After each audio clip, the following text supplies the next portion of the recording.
might be in it, although probably pretty faint. If you ask questions or make comments, but that's that. Why is that red? Huh? It's recording. It's recording. That means it's recording, yay! Okay. So, we still have some final things in the back. But welcome to alright, coming in. Should I wait up for Oh, I can go ahead and do it. yeah? Okay. You'll get replaced. Probably there are going to be some latecomers. Alright, so welcome to Sex Science Social. So good to see so many of you here. There are a couple of more seats over there if you want to take a seat on that side. Now that side becomes very popular for the people who are coming in late. How many of you have been to the Hacienda before? Okay, few, but we have some new people. How many of you have been to a Sex Science Social? All right, most of you are new. Wow, I love newbies. That's great. How did you find out about it? For the new people? Email us, Instagram. Meetup, the Hacienda list. Yeah. Attended a party here. Attended a party here and they told you about it. Awesome. There are some fun parties here. Yes. Well, cool. So this is something that I do. Oh my God, you're amazing. Yes. Thank you, Oz. He really is amazing. I don't know how this place would run without Oz, or how it used to run with Oz. Okay. All right, there we go. So, Sex Science Socials. Okay, for those of you who don't know me, my name is Dr. Zhana. I'm a professor of human sexuality at New York University, and I do all sorts of other things outside of academia when it comes to sex science and sharing accurate sex information with the general audiences. And these Sex Science Socials are one of those efforts that I have to share some of this knowledge with you. They are the Sex Science Socials are basically kind of a couple hour conversation and presentation and conversation on a topic that I try to kind of gather all the evidence that we have, all the research that we have, and share it with you. This is it's usually single topic per event, but this time there's been so much interest lately in open relationships and consensual non-monogamy and polyamory and all of these different kinds of alternative relationship styles that I thought we would do a series of 4, and so this is the 4th in the series after the fourth month in a row, talking about sort of different aspects of open relationship, and this one is a little more practical than some of the other ones. Very often my talks have a lot of graphs and data and statistics, and some people are like, oh my God, enough of those numbers and graphs. But this one, also the previous one, are a little less of that, and still applying some of the stuff that we know from research and have gathered from research to apply to people's real lives. I just want to say thank you to the Hacienda. For those of you who haven't been here, who don't really know what this place is, you're like, why are we asked to take our shoes off? What the fuck is that about? Because it's a sex positive intentional community where people actually live. It's a live-in space for about 14 members, I believe, on 3 floors. And there is also this event space down here that is used for all sorts of events, parties, workshops, and so on. So you might have been to some other different kinds of things. It's a great space. I love what they do, kind of share and promote sex positive culture and sexual openness and those kinds of values that I think we need more of in the world. although probably not in Brooklyn. I think Brooklyn has a lot of that, but maybe elsewhere. And what else should I say about the Hacienda? Yeah, there's often a misunderstanding that well, a lot of people think that it's the orgy house, and it has been presented as the orgy house.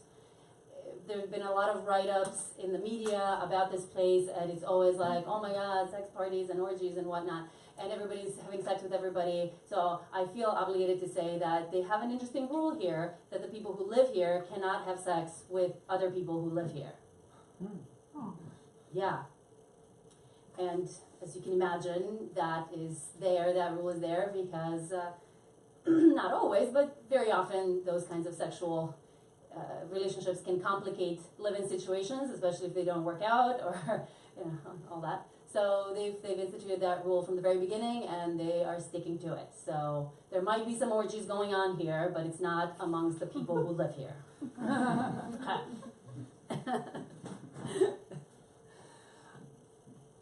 Any questions about that? No? Okay, so as I said, this is part 4 of a 4-part series. The first one, and all of these are available, the Lifestream is available online on my Facebook, and if you can't find it, you can email us and we'll send it to you if you really want to watch some of the previous ones. But so the first one, we kind of talked about, and I shared all of the information that we have from different sources of evidence, different lines of research on how non-monogamous or monogamous are humans. There's been kind of a lot of talk lately about the human species being non-monogamous, and if that is really true. And I think so we're not going to go into all that, but I want to give you the short answer. What do you think? Are humans monogamous by nature or not? No? Wow. Most of them no? It depends? No? Both? Yes? There are no yeses? Could be for temporary periods. Could be. Temporary? Flexible. Yeah, so I think as a species, it would be inaccurate to talk about humans as either completely monogamous or completely non-monogamous. It depends. And I think it's much more appropriate to talk about that as an individual difference trait, as a continuum, something like introversion or extroversion, with some people being super extroverted, some people being super introverted, and many people being kind of somewhere in between, as maybe a normally distributed bell curve, just like many other traits like intelligence and personality traits and so on are distributed. And so some people are going to be really both for biological reasons and for social and upbringing and personal experience reasons are going to be drawn much more toward wanting a monogamous, long-term monogamous form of relationships, and other people are going to be drawn much more to the non-monogamous version of things, and then many people are kind of somewhere in between where they might go this way or that way, depending on who their partner is, depending on what the situation is, and so on. And so I think the first step in figuring out what it is that you should be doing with yourself and what kinds of relationships you should be having and trying to build is trying to figure out where you are on that spectrum, right? How important this is to you, how much you want or not want, how much you envision when you think about, okay, monogamy, okay, non-monogamy, how much you envision that's appealing or not appealing. Because both have their challenges, right, and both have some benefits. What are some benefits of monogamy? Safer sex. Safer sex. A sense of security. Sense of security. Security, stability. Non-complicated living situations in regards to the government. Non-complicated living situations in regards to the government, and also just in regards to the people involved in it. The fewer people you have, right, involved in some of these living situations, the simpler it is. Navigating 2 people is easier, and the needs and logistics and schedules of 2 people is less complicated than 3 or 4 or so on. Yeah. It's more socially acceptable. Socially acceptable, yes. We had two at once, yes. Social acceptability, right? Because we live in a culture that is very much accepting of monogamy and not really liking other forms of relationships. What else? Some people find it more fulfilling. Some people find it more fulfilling. In what way? Spiritually, Spiritually, physically, yeah. Emotionally, emotionally. right? Okay. What are some cons of monogamy? Cheating. Cheating? Yes, well, yeah, right. Cheating happens, and why does it happen? What are people missing in their relationships that gets them to cheat? You get bored. You get bored, yeah. Having sex with the same person over and over and over and over and over and over and over and over and over again. Can get a little repetitive. You get into a routine, certainly, right? We've talked about this before in the socials. That passion, that like, oh my God, I can't wait to rip your clothes off and I just want to have sex with you all the time, all day long. That is something that thrives on novelty, on not really knowing the person very well. And the more times once you've done it a lot of times with that person and it's not very novel, brain chemistry is different. So you have less of that crazy passionate desire for people. So yes, sexual boredom, which can lead to cheating. It's a big responsibility to expect complete emotional fulfillment from one person. Yeah, it's a lot of expectation, very high bar for what one person should be able to provide for you in terms of emotional fulfillment in many other ways, sexual, emotional, and in other ways, yeah. And there's been some research on this that people's expectations of what their primary partner, what their romantic partner, marital partner, whatever, is supposed to do, is supposed to provide, has just increased over the last 50, 80 years. It used to be marriage was an economic kind of arrangement that all people got together in order to survive, in order to get those that first set of needs, like physical needs on the Maslow hierarchy pyramid of needs satisfied. And then later on, maybe in the middle of the century, last century, we had more of that love and intimacy being expected of your partner, and now it's even more. You expect everything. You expect complete self-actualization to come from your relationship with your boyfriend, girlfriend, husband, wife, and so on. So that's a lot of pressure. I mean, it's great, and every now and then people do get that, and it can be amazing. But if that's your expectation and it's pretty hard to reach that expectation, that goal, then there's a lot of disappointment and a lot of dissatisfaction that can come from that. Yeah?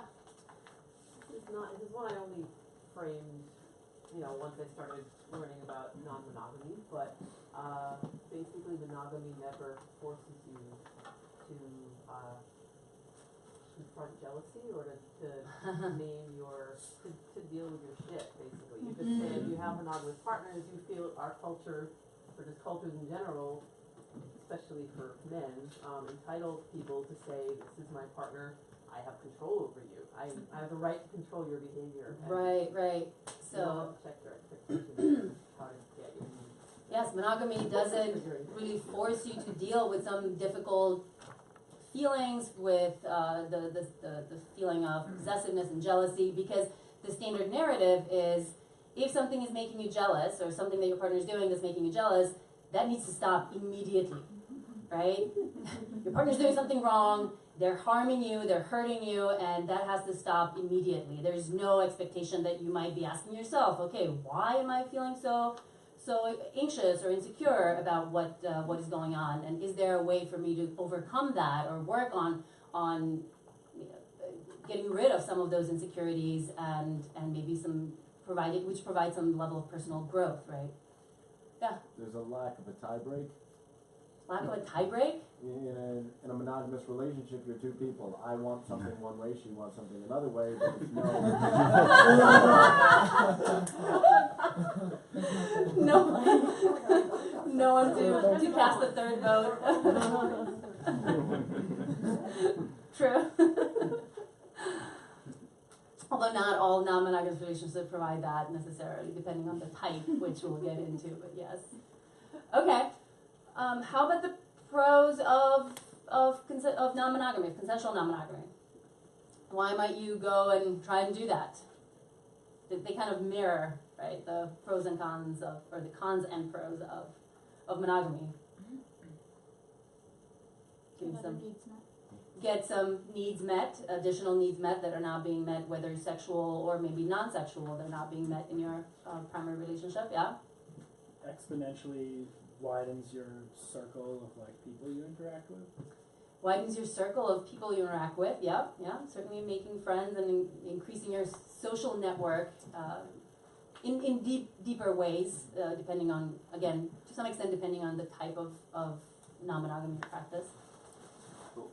Will allow for more honesty and more openness.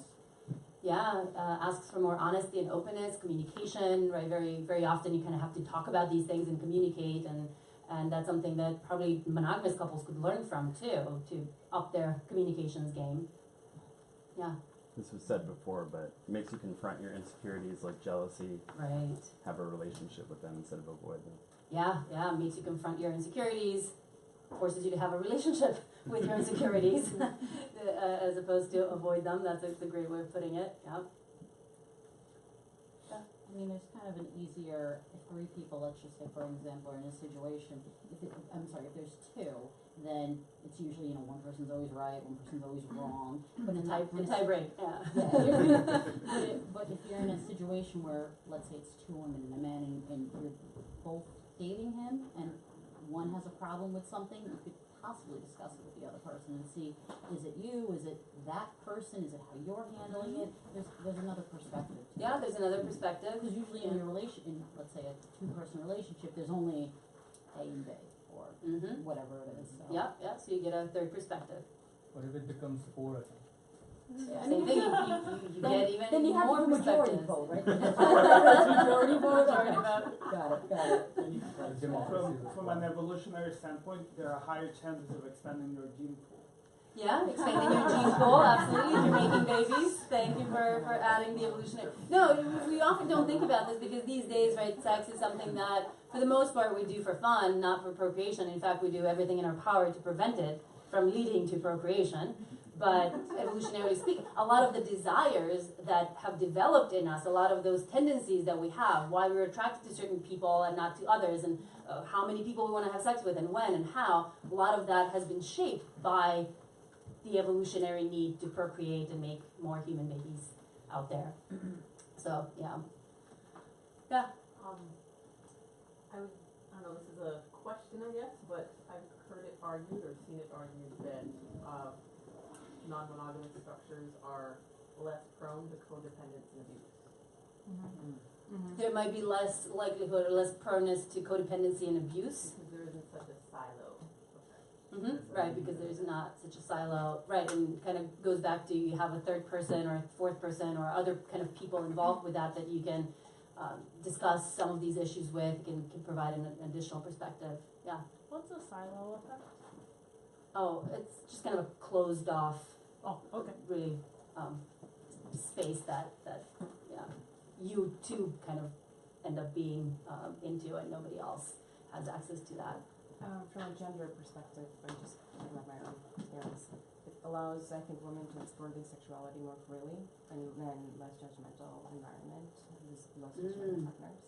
Yeah, that's a great point. Given our culture and the double sexual standards, where women are judged more harshly for being sexual, for exploring sexuality, they're not really encouraged to do that as much. And if they do, then they face the challenge of people not wanting to date them and marry them and all that, right? And so when you have this kind of environment, this kind of relationship structure, they have a safer and more sex-positive space to explore their sexuality, which more women need, that's for sure. Yeah. Release pressure from the couple. Release pressure from the couple, yeah. The sort of the opposite of those high expectations of monogamy, right? You don't have to have all of your needs met by one person. Yeah. It's great for long distance. Yeah, it's a great solution for long distance relationships, yeah, absolutely. Okay, I oh, was yeah. just gonna say like resource sharing and co-housing. Resource sharing, absolutely, yeah. A lot of poly, in particular, types of relationships will talk about how you can pool all your resources and then that helps financially, helps logistically. If there are kids in the household, it can help with childcare, driving kids to school, helping with homework, whatever it is, providing some emotional or social or intellectual support, and so on, so yeah. Okay, before we paint this perfectly rosy picture of consensual non-monogamy, it must come with some challenges, right? So let's kind of go through some of the difficulties or challenges of that, of open relationships. Jealousy. Jealousy, yes.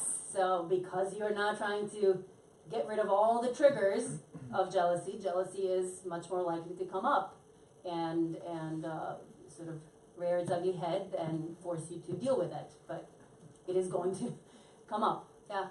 Just because somebody said it for monogamy, cheating, does that still exist in non-monogamy? Yeah, cheating still exists in non-monogamy, right? You can set whatever rules you want to set and agreements that you want to set with your partner, and we'll go through some of those, and people will still break them. You know, whatever the rules are, somebody at some point might break those rules, and so you still kind of have to deal with that. Yeah, and some people will take that a lot harder than other people. And I think the more flexibility people have around some of those rules being broken or maybe being in the gray area and kind of being able to deal with them and maybe renegotiate or incorporate them, the easier it gets. But absolutely, you can still deal with cheating and breaking agreements. Yeah. That's societal pressures. Societal pressures. Lack of support. Lack of support. Absolutely. Sorry, it's kombucha. We had a little spill. I'll leave it. That's okay. I think there's some paper towels over there. It happens. I don't see it. Oh, There's some right here. okay. There we go.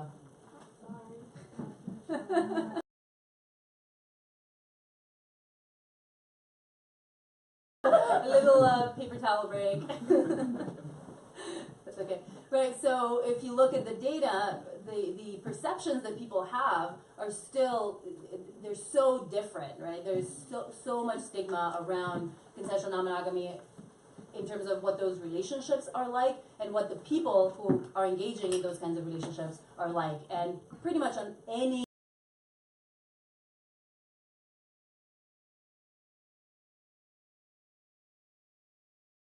monogamous people are better and do better, fare better than non-monogamous folks and non-monogamous relationships. So you're going to have to deal with that. People are going to be against that, and not having social support can really affect your relationship.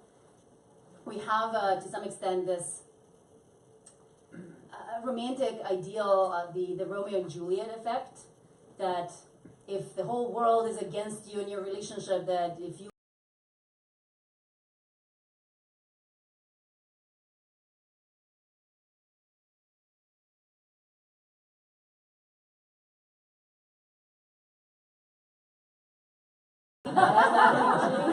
sorry.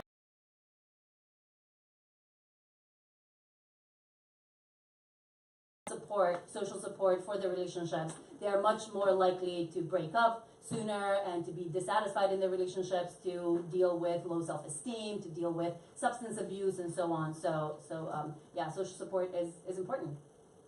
Yeah. Managing your attention and time. Managing attention and time, yes. Very often you'll hear in poly or non-monogamous circles that love is an unlimited resource, but time is not unlimited, right? And so the more partners you have, and the more time you spend with those partners, the less time you have to spend with the other partners and to do the other things in your life. And so yes, absolutely, it just becomes a lot more complicated, a lot more of a time management issue, even from purely logistical standpoint. Okay, what else? What else is more complicated or a con of consensual non-monogamy? It's legally more challenging. Legally is more challenging, sure, yes. You cannot marry multiple people yet. Who knows, maybe one day.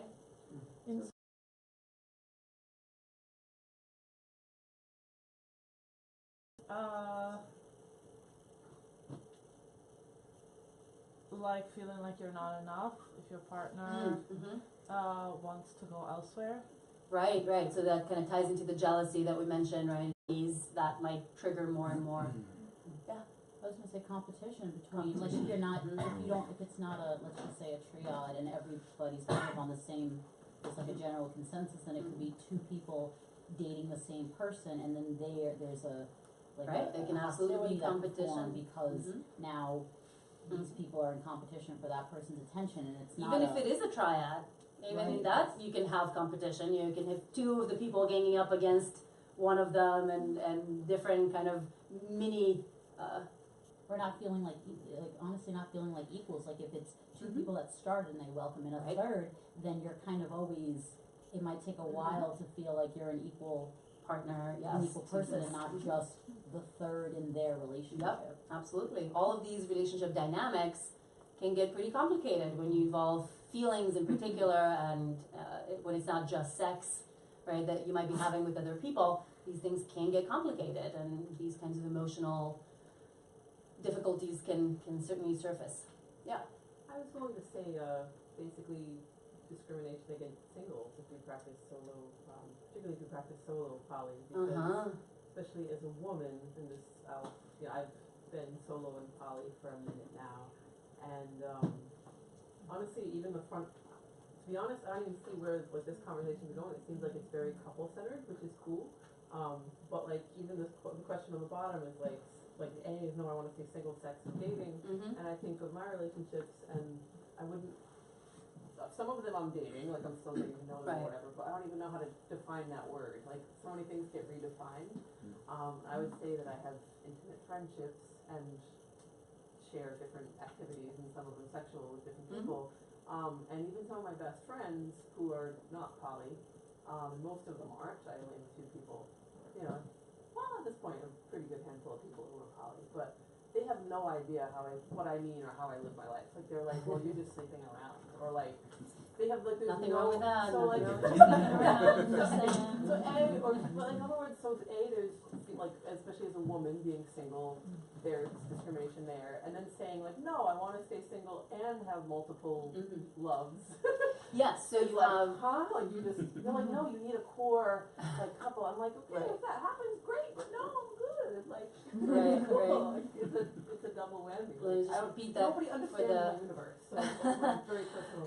Yeah, so even in this world of poly and sex positivity, you can still get discriminated as a single person, and a lot of people don't necessarily understand how you can be single or sort of mostly single, not have this very long-term, very strong, ongoing romantic relationship or building towards that and still practice some form of poly or consensual non-monogamy. So there is discrimination, and there's discrimination against singles, period, in our culture.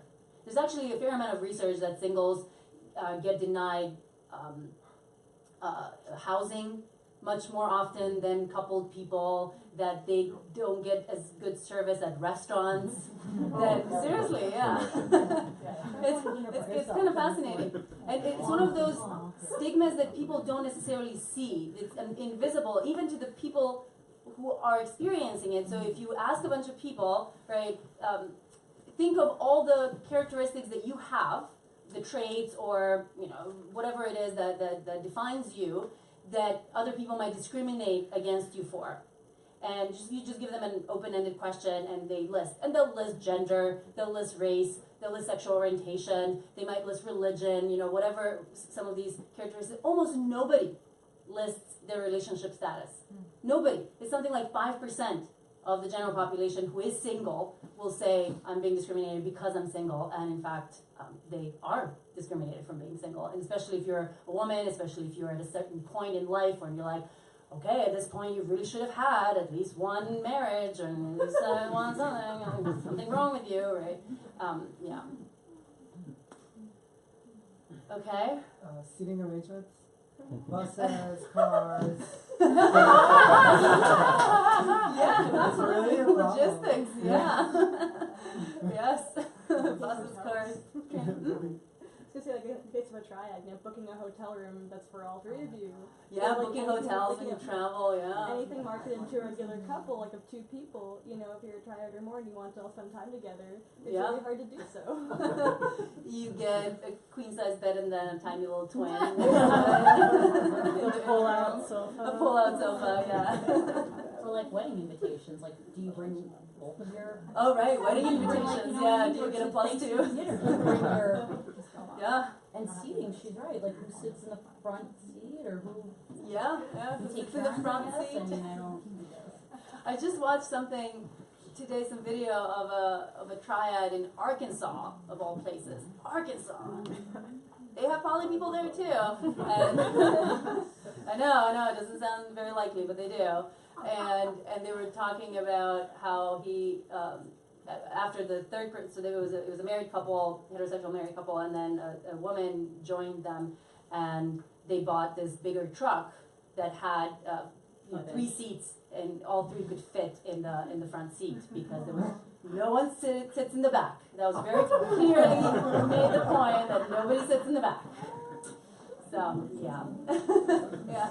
I actually have a question. You brought up an interesting point, like saying like Arkansas, like there's some poly people there too. I feel like there's an assumption that like poly or like generally sex positive people live in like liberal coastal states. Yep. Do you have any like data on like people who are like? Yeah, so that's a good question, right? Our stereotype is that these poly open people will be in the liberal coastal states, the big cities and whatnot, and that they don't exist in rural areas and more conservative areas.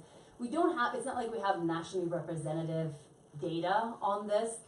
We certainly don't have that question on the census yet, or who knows, ever, maybe.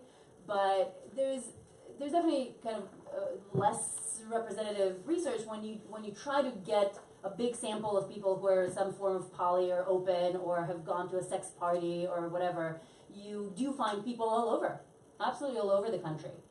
We had in one of our samples of people who've gone to a sex party in the last, or play party of some sort in the last year, we had something like 1,500 people from the US, and they were from everywhere. I mean, they were more likely to live in urban areas than in rural areas, but they certainly exist in every state and all sorts of arrangements, yeah.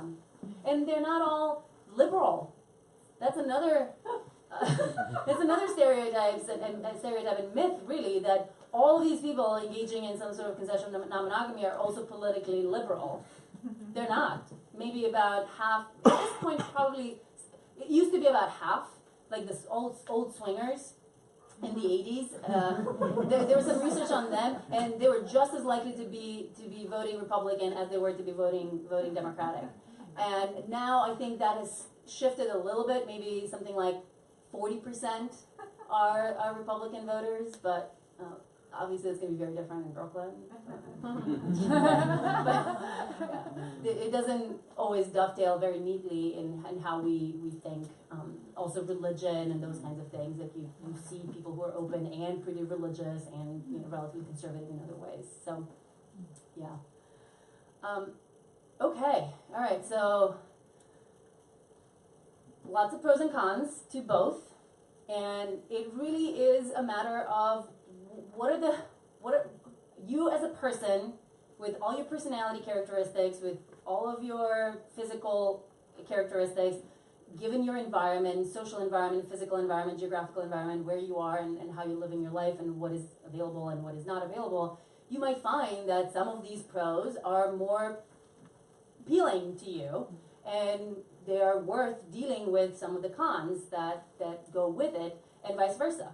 And I think trying to talk about humans being just all one or all the other is just inaccurate. And also, there's the very reality of people changing over time and having different needs. Sometimes we go through phases in our lives or long periods where you need more of that one thing, like the greater stability and dependability and security, and then other times when you need more novelty and adventure and mystery and all that. And so we can kind of shift back and forth, although we all have kind of a baseline that we exist, and then there is a lot of flexibility around that baseline that we might get shifted based on our personal circumstances and age and you know, other things in life that can influence that, like illness or pregnancy or, you know, losing your job or getting a new job and traveling a lot. Like a lot of these external factors might push you in one or the other direction a little more. Okay, so I guess you start out with figuring out where you are, what are some of those personality traits and social and other traits that might be more or less likely to make this open relationship style suitable for you. And that was the third part of the series, was kind of trying to think about some of these things, some of these personality traits that make consensual non-monogamy more or less suitable for you, in the sense that it might be more trouble than it's worth for some people. So if you're a highly jealous person, you can still do it. You don't have to have like zero jealousy, but the more jealous you are, the harder it's going to be to deal with some of these issues. The more anxiously attached you are, the more difficult it's going to be to deal with this. The less social support you have, the more you're worried about STIs. Some people worry a lot more than other people. The more flexibility you have around some of these rules changing over time, or somebody transgressing a little bit and being in that gray area, the easier it's going to get. And so, you know, we all have kind of at whatever point in life that we're at, we have a certain level of these characteristics, some of which are relatively stable over time, and some can change quite a bit. Or can change with a lot of work, some of these things. But overall, the stigma that exists, and this is just a very two-sentence summary of the second part of this series that looked at how monogamous people compare to non-monogamous people, and how monogamous relationships really, especially compared to non-monogamous relationships. And there's really no evidence to suggest that the stigma that people have around consensual non-monogamy is warranted. That people who are in consensual non-monogamous relationships rate the quality of their relationships just as highly as people in monogamous relationships. And this is true for all sorts of outcomes that you might look at: relationship satisfaction, relationship like trust, intimacy, commitment, communication, passion, I don't know, and any of these, and you know, they're very comparable when you look at the two groups. Some studies might find a little bit different here, difference in one direction. Some studies might find a little bit difference in another direction. Some studies find if they break it up in types of non-monogamy, they find that people who are in poly relationships seem to do even better. So seem to do better than people in monogamous relationships in terms of some of this relationship satisfaction and quality, especially things like trust and communication, which should not be surprising, I think, to some people, whereas the swingers seem to not be any different one way or another. And then people who define themselves more as an open relationship seem to do maybe slightly worse than the monogamous folks in some of these outcomes. And in some of these studies, the open relationship is defined as people who are coupled and and seeing other people more casually, but separately. So you go on separate dates, as opposed to the swingers who will do a lot of the stuff together as a couple and go to, say, a party together, or bring in another woman, man, a couple, whatever it is. And so, yeah, whereas the poly definition is more about that long-term, both romantic and sexual connection. Is it really hot in here? Can I open the door for it? I was seeing some like, okay. Okay. So, and a new study that just came out like last week was looking at sexual satisfaction, and we haven't had a lot of studies looking at sexual satisfaction in particular. It's been a lot of this relationship satisfaction stuff, and this new study that looked at a pretty large sample, I think, of 1,000 people more or less, some of whom were monogamous, poly, swinger, and open, found that the consensually non-monogamous folks rated their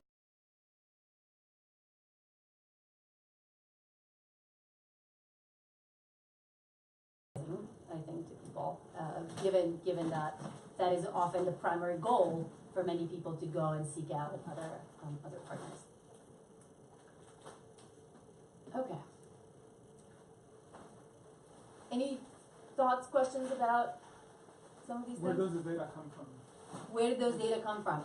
Usually they come from these internet samples found through Facebook and Twitter and listservs and various kind of just general population websites. They're not representative. They're not nationally representative. They're not regionally representative. We just don't have that kind of data for this. I can't wait for the day that happens, but we just don't have that. But these are just kind of just general samples that are gotten in similar ways through the internet. So people who have obviously access to the internet might find, might see one of those ads for a study that asks for people to answer questions about their relationships and relationship quality and whatnot. And then they get asked what type of relationship they're in before they answer. So of course you have, you know, the question of, is this representative? Are these results really accurate representation? But they try to control, at least statistically, for a lot of differences like age or how long people have been in their relationships and so on.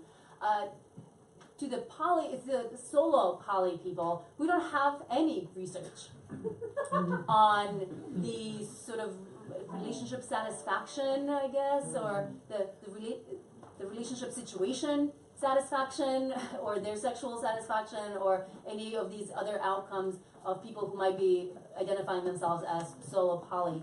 A lot of research will look at people who are single versus partnered, and they find differences in their life satisfaction, sexual satisfaction, with the people who are partnered pretty consistently reporting higher levels of that. And we also had, in the data that we looked at, of people who had gone to a play party in the past year, even within that sample, so these are people who likely are identifying, many of them were identifying as poly, and they had lower life satisfaction and satisfaction with their relationship situation. We actually did ask that, how satisfied are you with the current relationship situation that you have?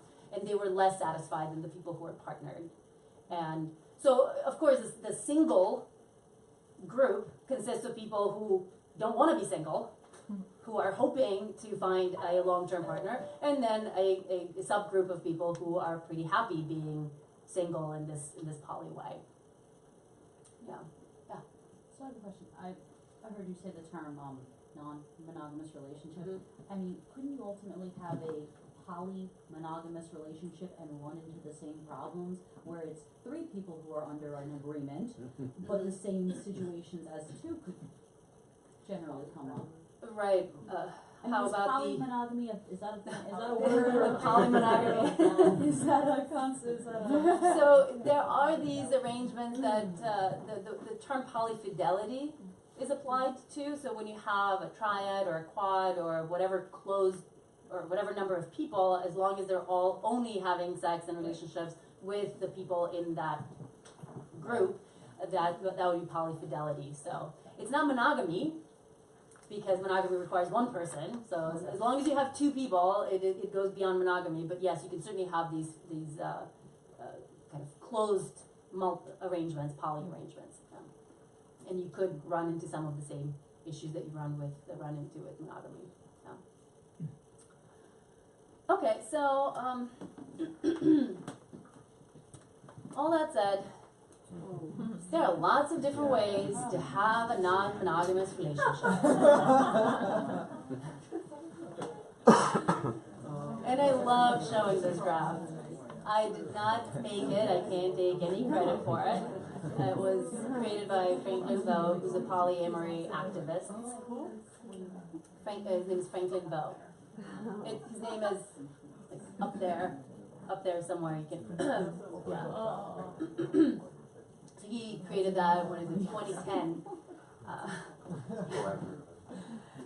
And I love showing this to people. I pretty much every time I talk about poly or open relationships, whatever, I use this graph because it so perfectly illustrates how complicated this whole issue is of how you can go about having some sort of a non-monogamous relationship.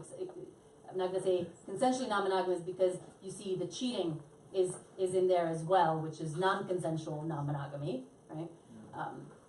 But these are many different, not all the different ways by any means. This is not an exhaustive list of all the different ways that people organize their relationships, but it does have a lot of these overlaps and the different combinations.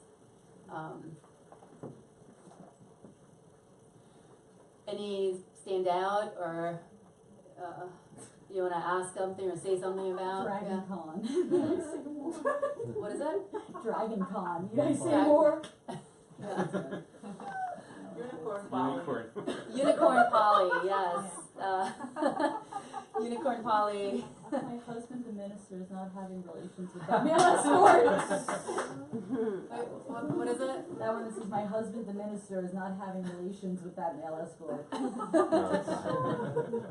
Right. Yeah, so unicorn poly, for those of you who might be wondering what that, does everyone know what that means? Anybody who's like, I'm not so sure what that means? Okay.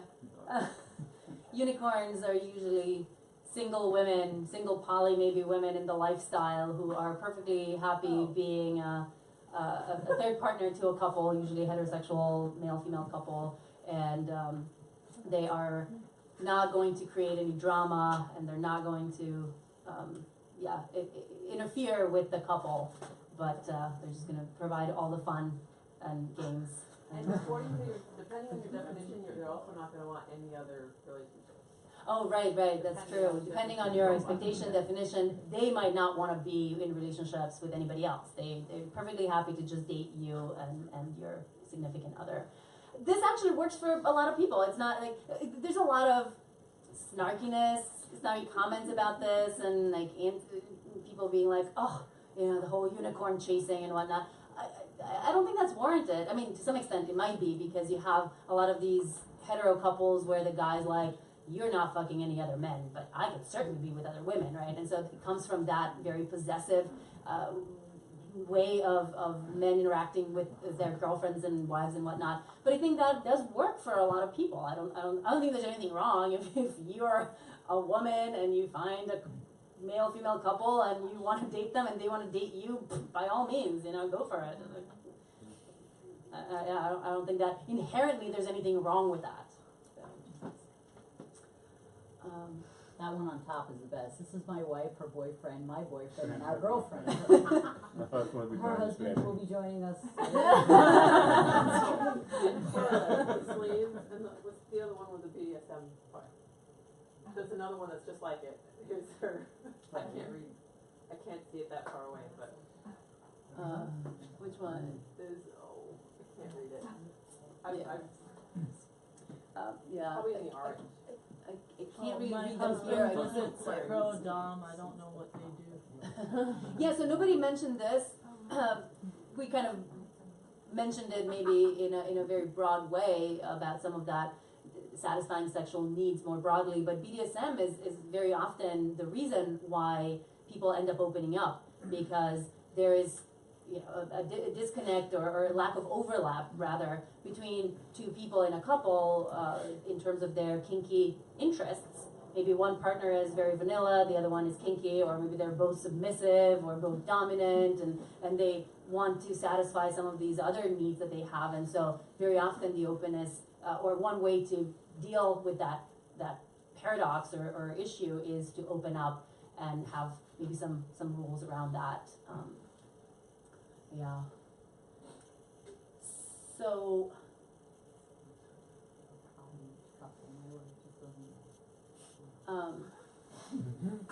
What? I was reading on this. Says, no, seriously, we're a Poly mono couple. My wife just doesn't know. No. Yeah. Oh. Yeah. Oh, where's that one? It's It's there's a sliver of cheating in polymono relationships. Yeah. Yeah, the intersection of cheating. Ah.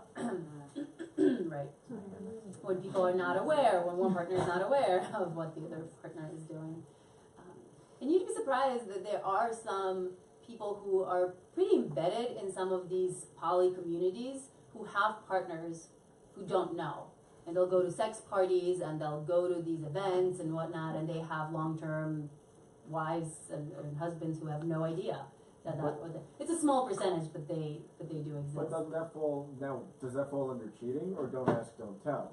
Because if you have an agreement like, don't bring it home, don't, Sure. what you do is what you do, but come home and love me Right. at the end of the night, then that's the don't ask, don't tell. Right, so those are two very different things, right? When there are cases, there are many relationships of don't ask, don't tell, when people have agreed to not really talk about these things, but with the understanding that there will be some sort of sexual escapades happening on the side, you're just not going to talk about it. That's very different than not ever having had that conversation and having the person expect their partner to be monogamous.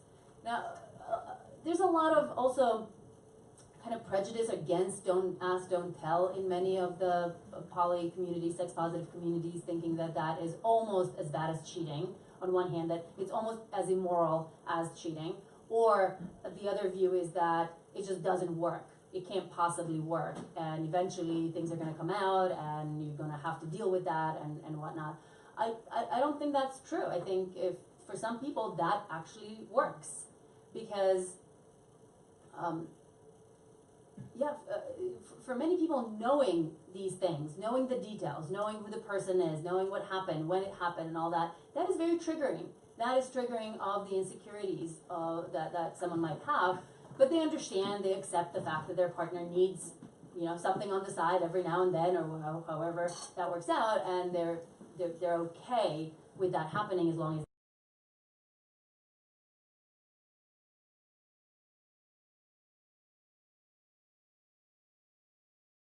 If you're trying to do don't ask, don't tell in the same city while you're living together. Yeah.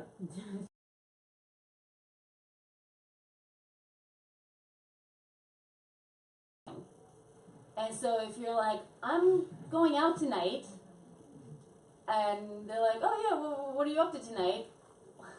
Well, you can say, I can't tell you, which means I'm going to go find somebody else. Or it can be like, I'm hanging out with my friend Joey, which is a lie, which is a problem, right? And I think that's why very often people think of don't ask, don't tell as problematic, because you end up, if you're trying to do it in that way, you end up having to lie or hide in a way that kind of feels sneaky and problematic. Or it becomes an ace for other things, non-sexual, because then you're like, okay, well, if this person is don't ask, don't tell, now it becomes, well, they didn't ask where I'm spending this money, so I'm not going to tell them because I don't want, so it becomes it's a slippery slope, yeah, you're saying, for other things. Because it's just like, oh, well, I'm not going to tell them I ate the last bunch of Pringles, or, like something, and then they didn't ask Worst where possible thing that you could do. I know, it's horrible. Maybe it does have that kind of downstream effect, but even if it doesn't, like the sexual aspect is problematic, that you end up kind of lying about what it is that you're doing. But if you have more of a don't ask, don't tell policy and a zip code rule, kind of a only do stuff when you're traveling or I'm traveling, then it's much easier to do, because you don't necessarily tell your partner exactly where you are and what you're doing every time while you're away, so that can be easier to do. And I've seen those kinds of relationships flourish and last quite a long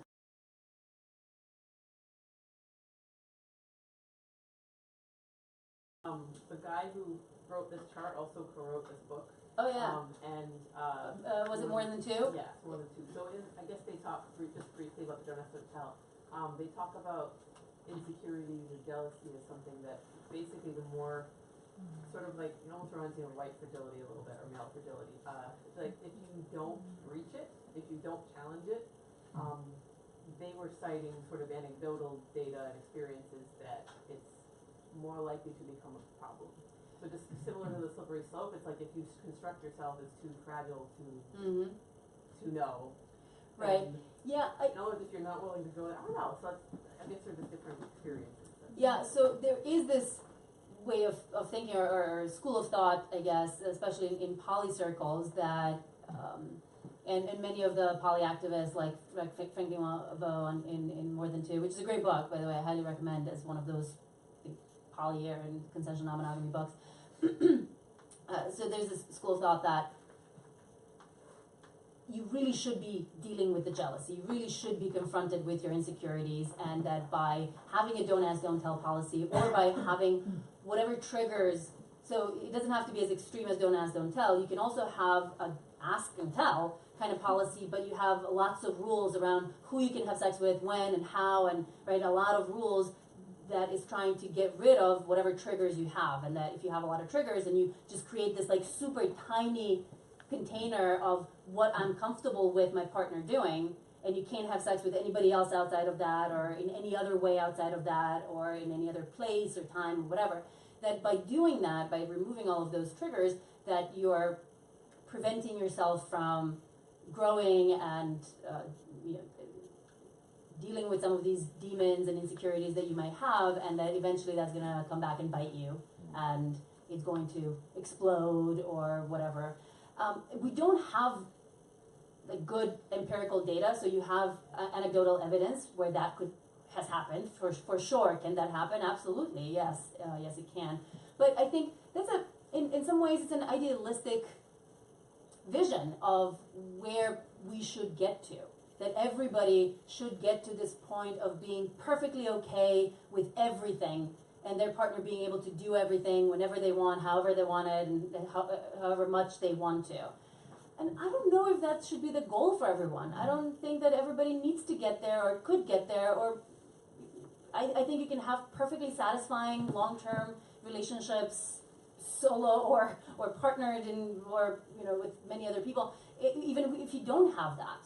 If you don't have that level of this, we all have different starting points. We all have different levels of anxiety and insecurity and all that. And so I think it's maybe too idealistic and unrealistic for everybody to set that really, really high bar that you're gonna have to, you have to be all compersive, you have to be perfectly happy, ecstatic, and jerking off every time your partner is with somebody else. I really don't think you need to do that. If that's you, great. Like, awesome. You're going to have very little issues dealing with consensual non-monogamy and all that. Awesome. But I don't think that's the only way you can have a successful non-monogamous relationships, and I don't think everybody needs to strive for that necessarily. If you want to work on that, great. And I think we all could, or many of us could use some of that work. You know, some of those triggers, you kind of look at what those triggers are of your insecurity and be like, you know what, I really could work on this. But maybe I don't have to work on this, and this, right? That there are some things that you think you can, some demons, some insecurities, some fears that you think you can conquer, and others that you don't think you can conquer. And I think it's okay to say, listen, this is too far for me, too hard for me. I don't want to be faced with that. If you're going to do those kinds of things, just don't tell me about it, and I'm fine. Yeah. But just, so I guess to play devil's advocate, I think the problem with the don't ask, don't tell is that if you default to thinking that your partner is doing this all the time and you don't communicate about it, they might not be. I mean, you know what I'm saying? Yeah. Like the fact that if you're just like, okay, well, you know, Joe cheats all the time. He screws everything that walks. That's fine. That's what he does. I'm just going to turn a blind eye to it.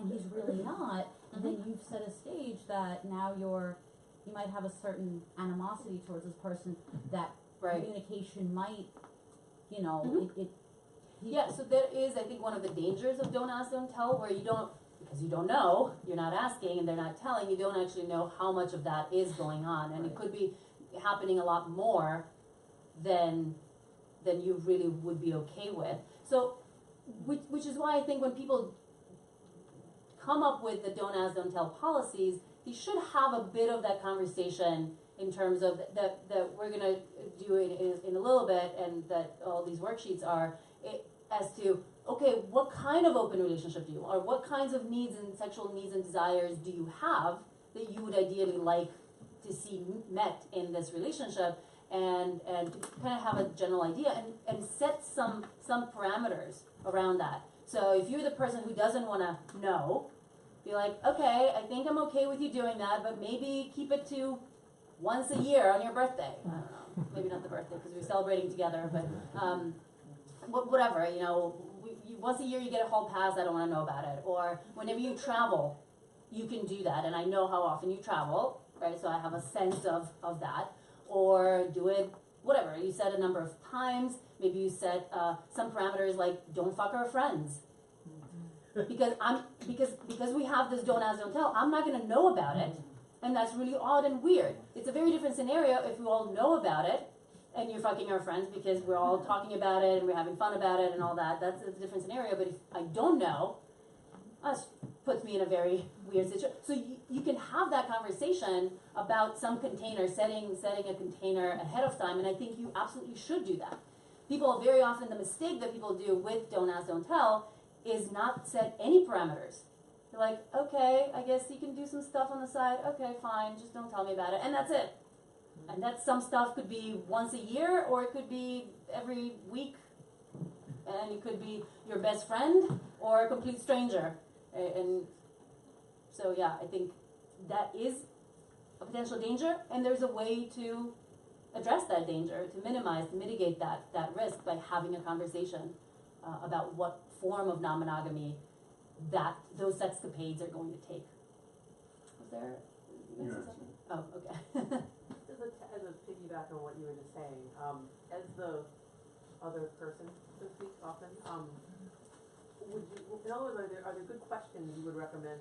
Sometimes when I'm trying to suss out a certain situation, or say a dude is trying to push up on me and wants to play, and he'll say something like, oh yeah, well my wife, she just had a baby, like, you know, a year and a half ago, or whatever, and I'll be like, and of course just trust in my gut, like honestly 90% of the time I'm not comfortable with it, or like in another situation where a friend was actually giving me permission to basically share her boyfriend in a certain way, but she was clearly not comfortable with it, so I wasn't.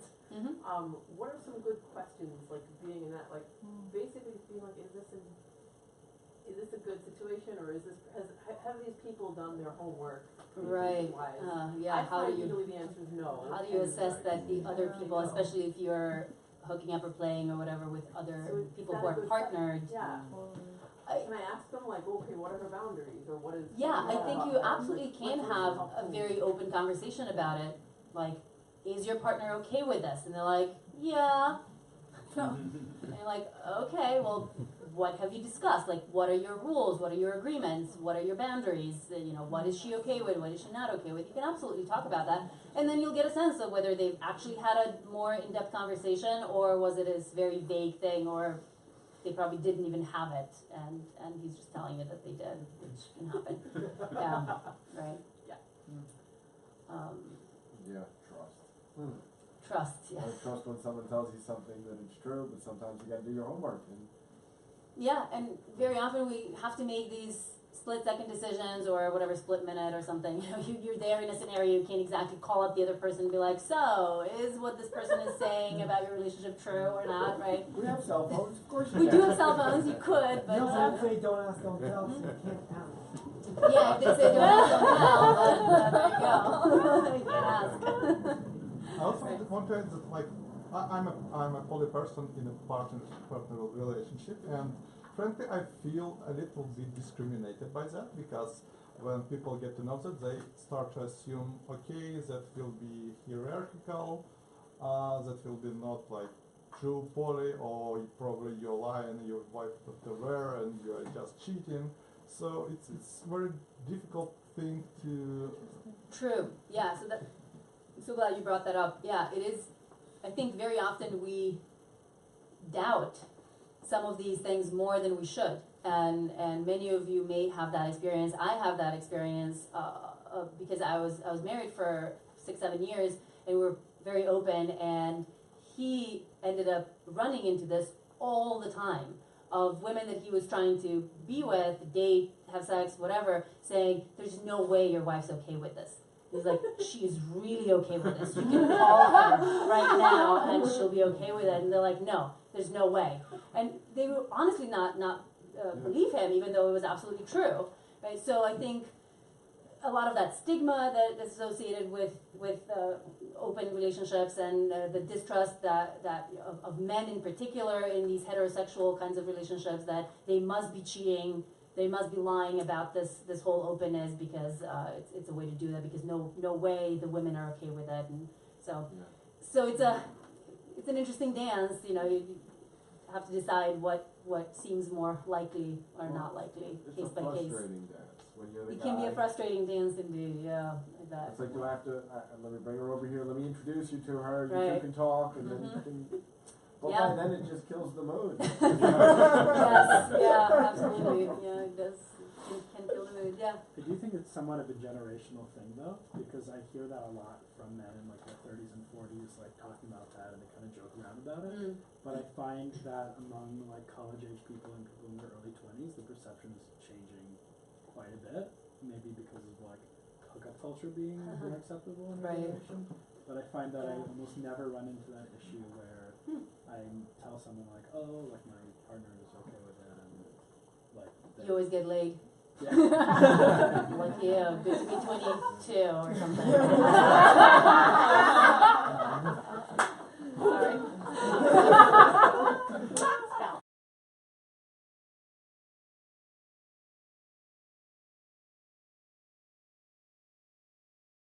You have a good point that it is to some extent generational. I think absolutely that this very new generation, you are an example of that very new generation that is just growing up now, where consensual non-monogamy. I mean, we did not talk about consensual non-monogamy nearly as much. There's been so much writing and talking and all sorts of books and movies and shows and all that about CNM in the last really 5 to 10 years, like not even 10, like 5 to 7 years. And the new generation is growing up with this, especially the new generation in New York City, you know, people who are relatively liberal and progressive and reading some of those more mainstream progressive magazines or whatever. They are growing up in a world where this is at least an option. We have media representation. Yeah, media representation has shot up incredibly much compared to what was previously. Even if you did have some media representation of these alternative lifestyles, it was in a very negative light. It was very sensationalist and very negative. There was like no way this could work out. In all of the movies that Hollywood had incorporated some threesome or foursome or whatever, swingers, it always ended up badly. Always somebody was a killer, and you know, it's like, yeah. And so it's only in the last 5 to 7 years that you see this. And so the new generation is growing up with the notion that this is at least an option.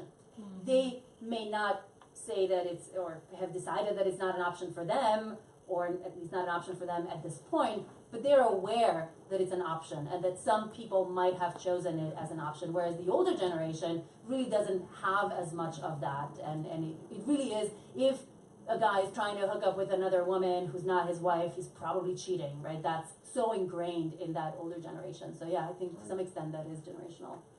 I think it's also a thing of growing up in, you know, my generation, of women feeling more comfortable having casual sex and taking ownership of that. Right. I think that kind of translates into it as well, because before, you know, we've seen, you know, guys or, you know, studs or like, you know, these awesome dudes who get all these chicks kind of thing. But now I feel like I see a more equal-ish playing field with women as well in that sense. Yes, absolutely. I think part of that is that women are more comfortable and more experienced with casual sex, and we have given them more permission to explore, at least in some parts of our culture, and to some extent. There's still too much. You know, there's still a point, a number of hookups, or number of partners, or whatever, that will make you an undesirable slut, right? As a woman, but that is much higher now, that bar, than it was previously. And so, yeah, I think that has opened up a lot more women to these more casual interactions that contributes to that for sure. Yeah. Well, dealing with my parents was a very unique situation, because I was in an open relationship, and so I would be going out and I'd be seeing lots of different people, and my dad actually a couple times, like, you know, took me aside, sat me down, and told me what a horrible bastard person I was because, you know, I'm cheating on my girlfriend, and then I tried to have the conversation and explain, no, she's there some of the time too. And your dad's like,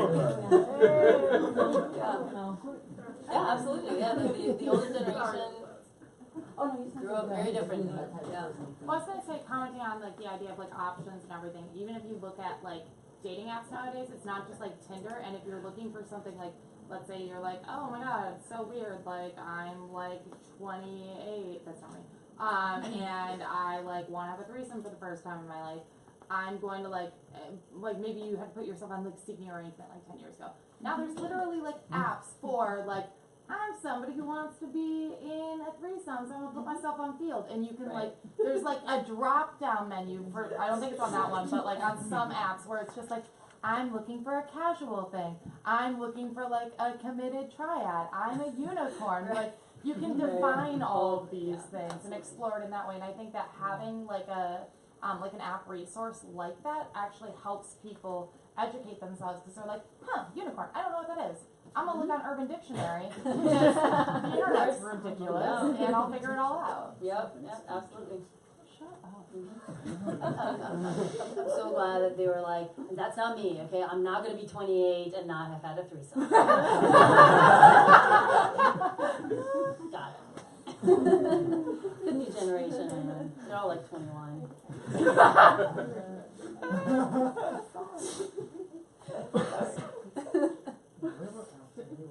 Okay. So, you know, lots of options for how to go about it, and I think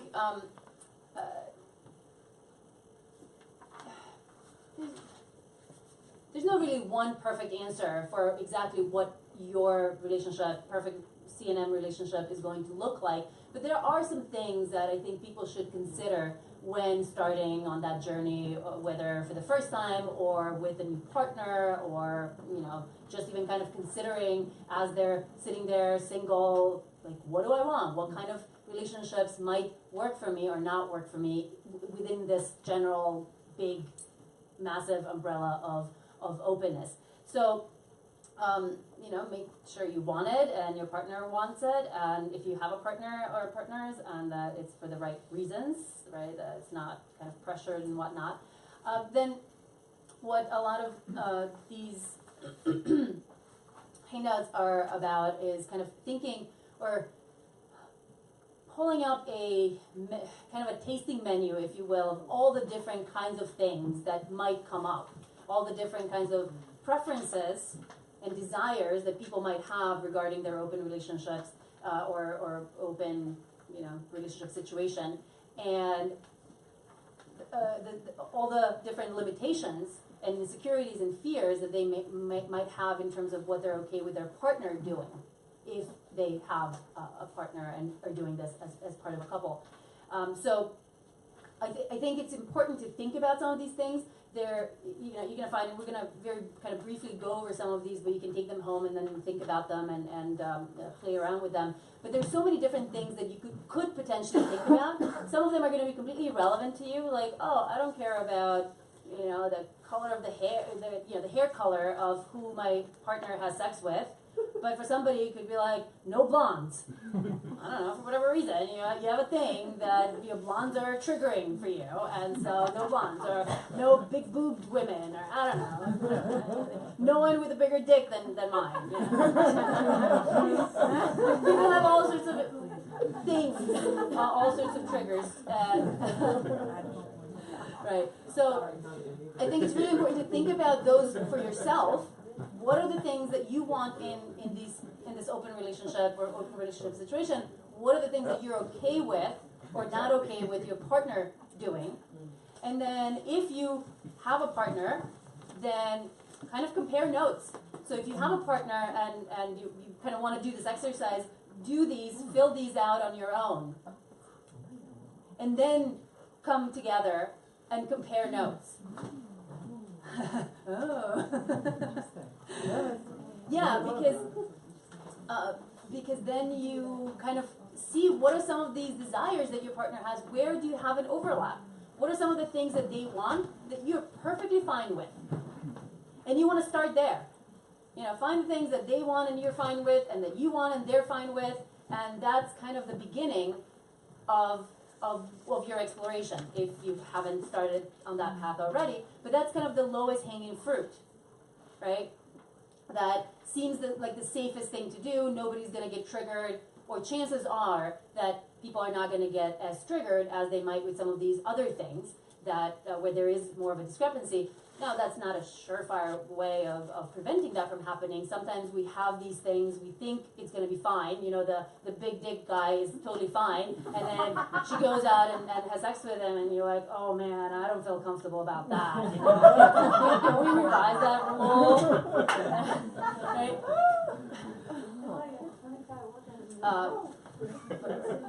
Right? It's just an example. And what did I miss there? She said like the girl comes home and says, oh, I just had 25 orgasms in a row. I'm like, well, that means I gotta try harder. I gotta raise the bar. Yeah. She comes home and says, I just had 25 orgasms with this other guy. And you're like, oh, what did we do? Let me take notes. Yeah. I watch this Maybe go call him and be like, what did you do? Teach me. Right. So you want to start with where the overlap is, and then you also want to look at some of the discrepancies. And those discrepancies, the things that you want but your partner is not okay with, or that they want and you're not okay with, those are the triggers that people have. Those are some of the insecurities that people have, and those are the areas that you might want to work on sort of going forward. And some of the ways to work on that is to try to eliminate those triggers. We were talking about that. That's what monogamy does. And you can certainly do that in non-monogamy as well. You can say, okay, we're not going to do the big boobs and big dicks people. I don't know why I ended up with those two examples. Anyway, sorry, there are better examples too. Like, I don't know. Never mind. It's not better or worse. It's whatever works for you or doesn't work for you, right?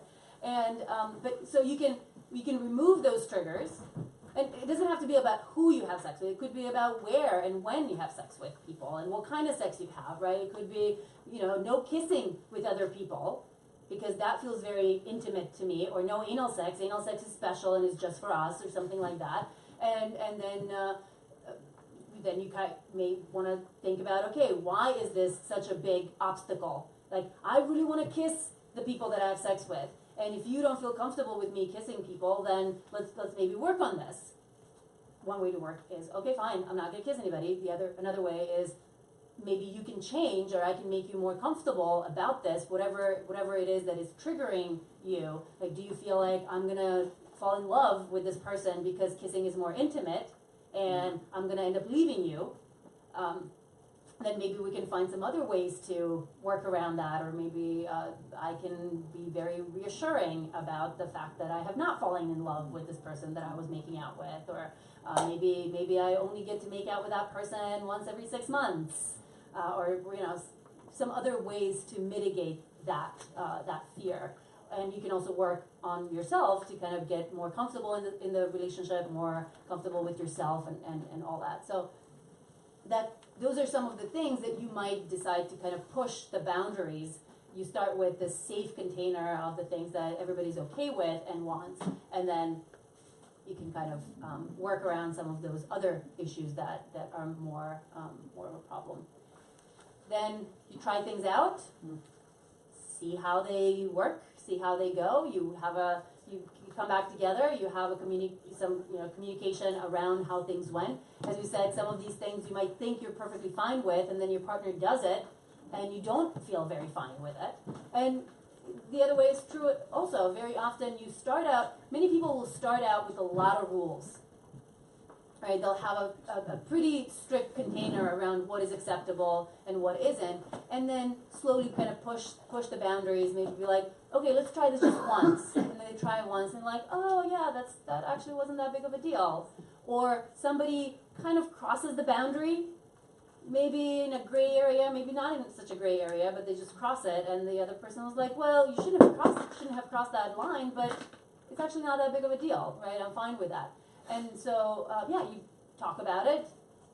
How did it feel? What worked? What didn't work? Are there some things that we need to change or not? And then you recalibrate if there needs to be some recalibration. And a lot of people go through that process of recalibration over and over. It's a reiterative process that will that will kind of develop over sometimes a very long period of time, right? Very few people have, you know, usually couples have ended with whatever set of rules and agreements that they started out with.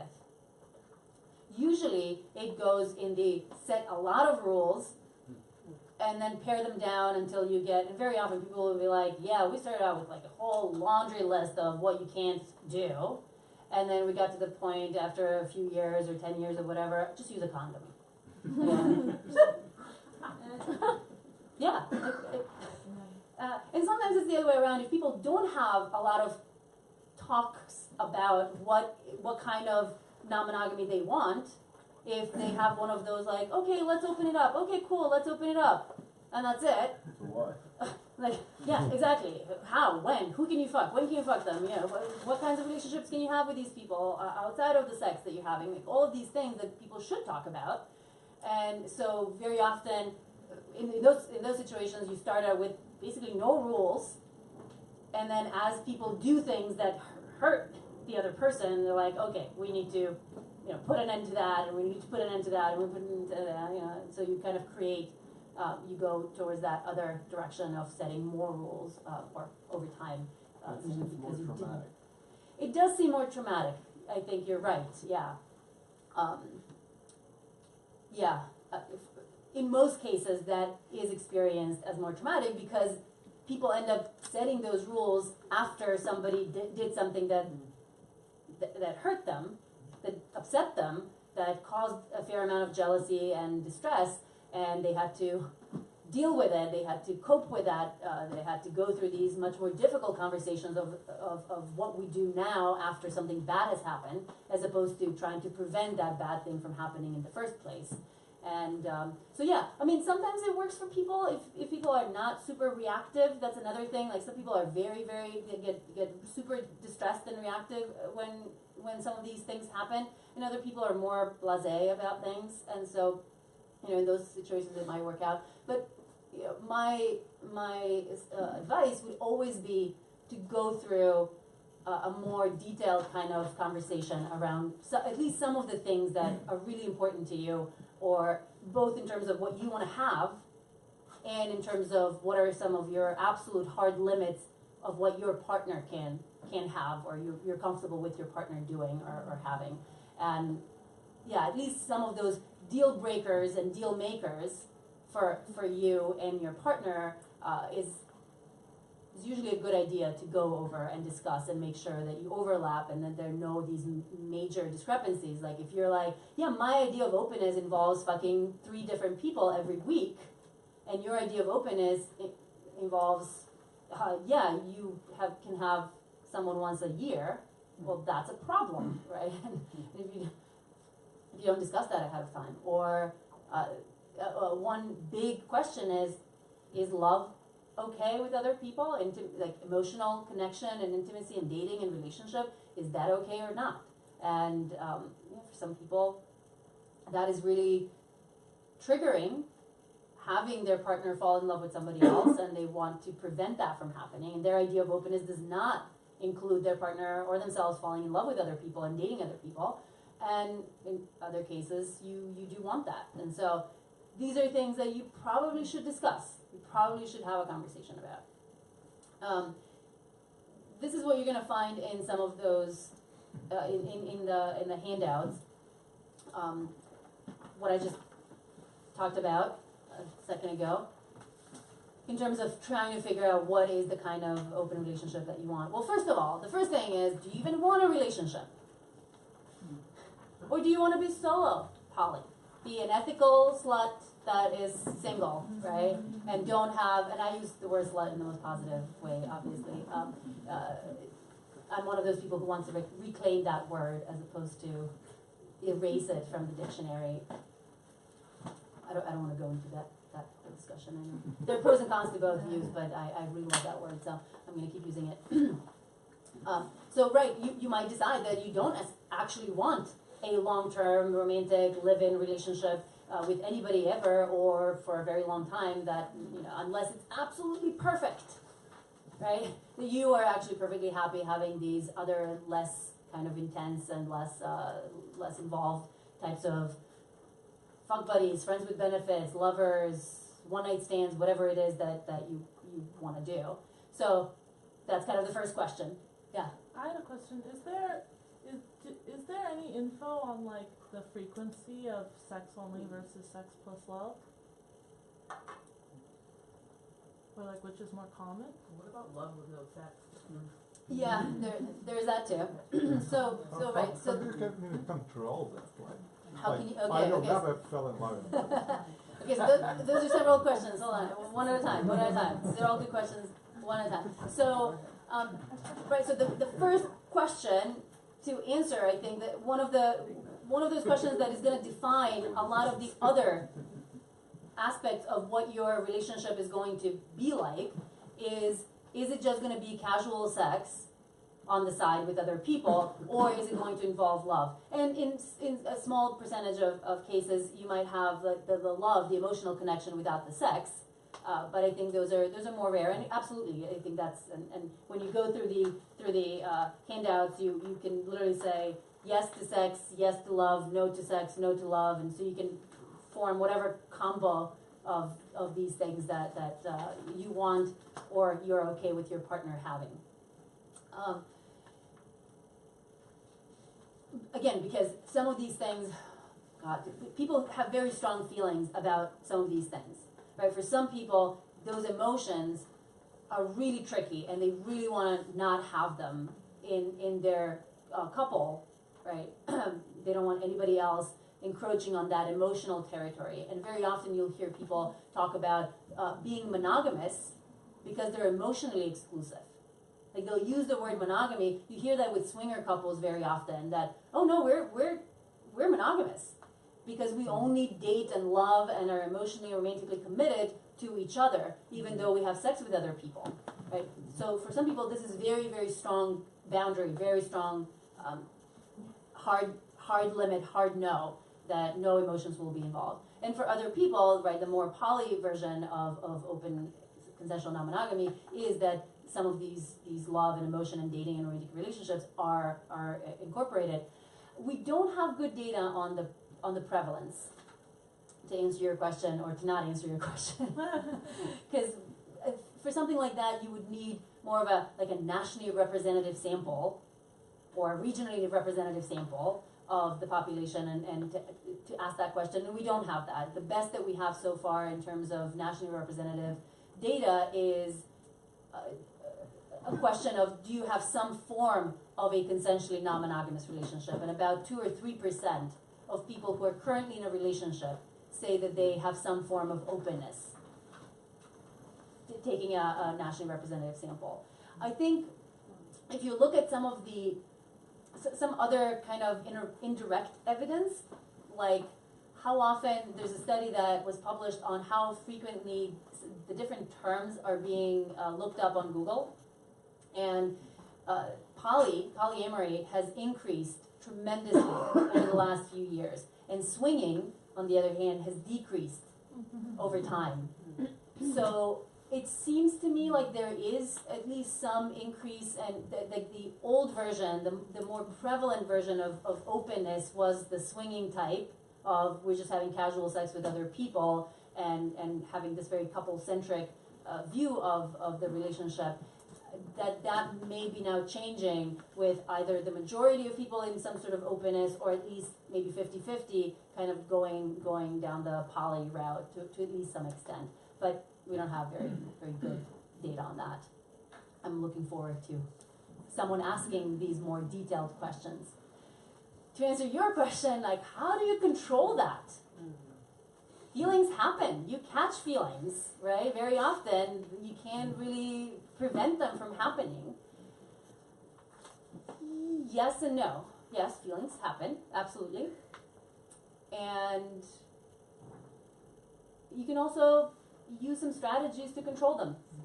Can you think of some?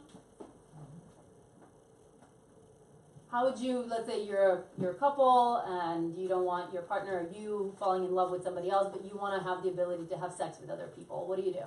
Limiting the time. Limiting the time you can have a particular partner for. Limiting the time that you can have a particular partner for. Don't let it go over a certain amount of time. Yeah, you can only see this person for 3 months. Be honest with your personal feelings on your partner. If you know you love your partner, then that can be a good block to, you know, opening up different parts of you to someone else. Yeah, so you can kind of have this more aware, conscious way of limiting how much of yourself you give to this other person. What else? What are some specific ways of giving yourself to this other person? Like limiting that. Let's say you decide, okay, I don't want to fall in love with this other person. I love my long-term partner and I want to stay in love with them. So what do? How do you close yourself off? Only have sex with like dominatrixes. Only have sex with dominatrixes or sex workers or yeah, absolutely. You monitor your endorphin levels. You monitor your endorphin levels. Yeah, that might be a bit over the heads of most people, but yeah, I guess you could do that. We're not quite there yet. I'm waiting for the day. I think it's not too far into the future where we'll be able to monitor like our oxytocin levels or whatever and see how much we're losing our heads over someone. Yeah. Yeah, feelings happen, but if you're completely honest with yourself, you could also kind of like realize that you are falling in love and you're like, okay, I have to stop.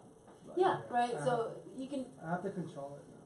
Yeah, you can have this awareness of what is going on and talk to your partner and be like, okay, I think I'm going down that path and I want to stop it. And so you can stop seeing that particular person that you're catching feelings for. You can, some other strategies, you can, so a lot of people, and people will do this, people will have some of these rules.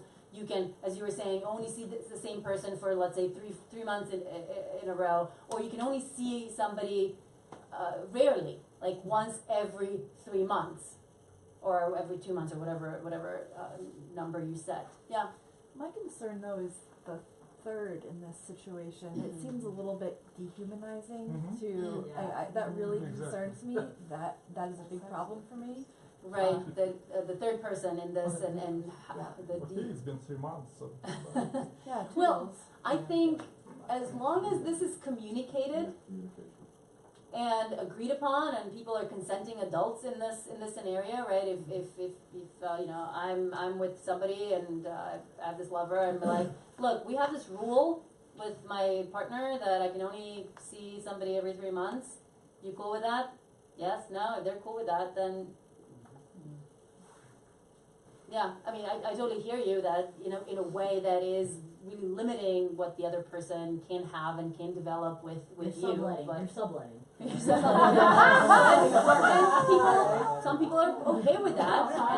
Well, they can make an informed decision if they're up for yeah, it. exactly. If they want to negotiate something different. This seems kind of binary though, like sex only or sex and love. You know, versus I personally really like the people I have sex with. Right. As opposed to just, I know I'm crazy, I'm really weird, I'm an outlier. I really don't think you are. But, you know, I can have a very deep connection with someone and know that I'm never going to fall in love with them. Yes, yes. So this is very, very simplistic, just for kind of educational purposes. But yeah, absolutely, it's not all like, oh, I want to spend the rest of my life with you, versus I don't even like you, right? I just want to fuck you because you're hot, and just don't open your mouth. I mean, it might be hot sometimes. Nothing wrong, nothing against that, if that's your thing, by all means. I may be guilty as charged every now and then.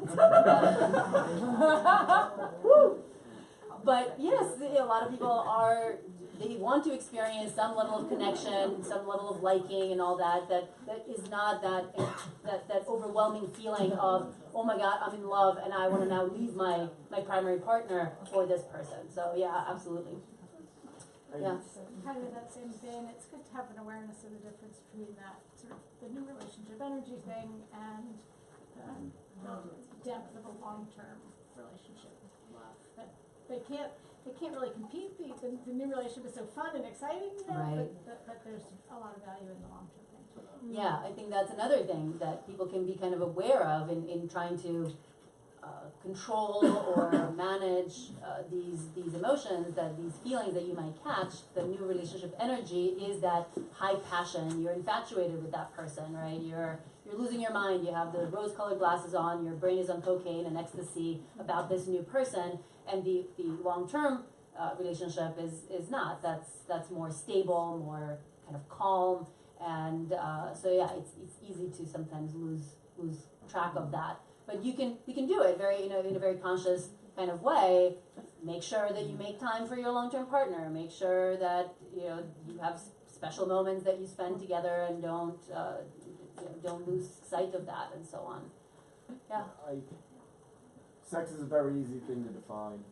I think love is an extremely difficult thing to define. Yes. And so don't fall in love with the person, but then you have to sit there with your partner and you have to define what you consider love to be, what particular emotions or feelings or those smaller things are.